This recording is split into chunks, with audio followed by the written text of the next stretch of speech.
Rowdy John கொலை வழக்கில் ஈரோடு நீதிமன்றத்தில் சரணடைந்த துரைசாமி என்பவரை ஏப்ரல் 7ஆம் தேதி வரை நீதிமன்ற காவலில் அடைக்க நீதிபதி அப்சல் ஃபாத்திமா உத்தரவிட்டார். இதுகுறித்த கூடுதல் விவரங்களை செய்தியாளர் ரஞ்சித் வழங்க கேட்கலாம். ரஞ்சித், வணக்கம். வழக்கு தொடர்பான கூடுதல் விவரம் என்ன? வணக்கம் கனிமொழி. சேலம் கிச்சிபாளையத்தைச் சேர்ந்த பிரபல ரவுடி ஜான் கடந்த 19ஆம் தேதி வழக்கு ஒன்றிற்காக சேலம் அன்னதானப்பட்டி காவல் நிலையத்தில் கையெழுத்திவிட்டு திருப்பூர் நோக்கி சென்று கொண்டிருந்தார்.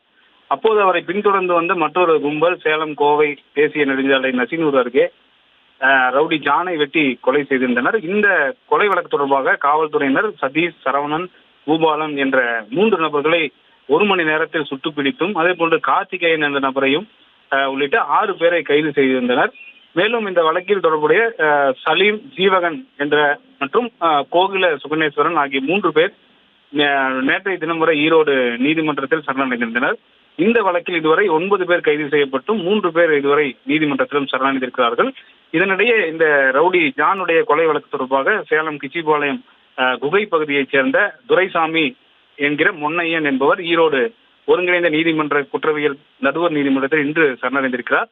இந்த வழக்கை விசாரித்த நீதிபதி அப்சல் ஃபாத்திமா துரைசாமி என்கிற மொன்னையனை வரும் ஏப்ரல் 7ஆம் தேதி வரை நீதிமன்ற காவலில் அடைக்க உத்தரவு பிறப்பித்திருக்கிறார். அவரை திருப்பூர் மாவட்ட சிறையில் அடைக்கவும் நீதிபதி அப்சல் ஃபாத்திமா உத்தரவு பிறப்பித்திருக்கிறார்.